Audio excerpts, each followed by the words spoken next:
Unlike most Disney characters, Mickey Mouse Pet Dog is not athletic beyond some facial expressions.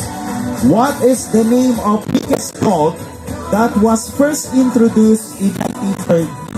Again, what is the name of Mickey's dog, Mickey Mouse dog, that was first introduced in 1930?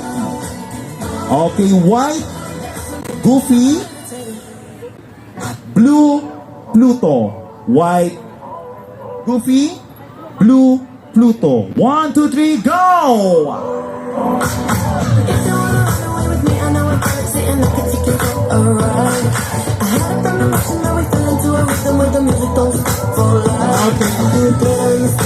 Okay, ang correct answer po natin ay blue, Pluto. Okay, Monroe Sparky.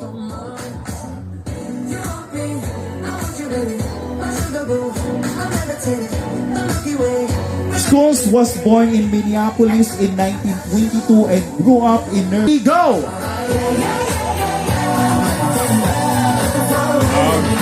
Alright, so first four. Okay, anin nyo po kung sino ang first four and upo na po yung hindi kasama. So first, na makakuha ng correct answer ang ating kukunin. Ano ang breed ni Snoopy? Okay, Snoopy. Ano po ang breed ni Snoopy?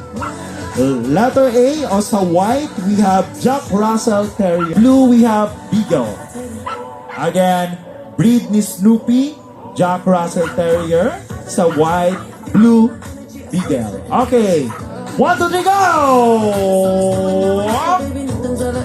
Okay, the correct answer is color blue. Beagle po siya.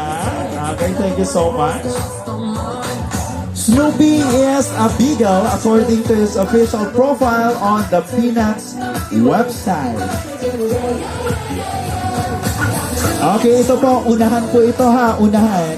If ever po na kayo ay nasa... Then the question is, what talking dog in the 2009 movie entitled Up? White, Charles. Blue,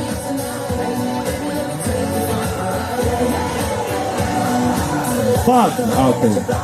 So, Charles, Bug. Okay. 1, 2, 3, go!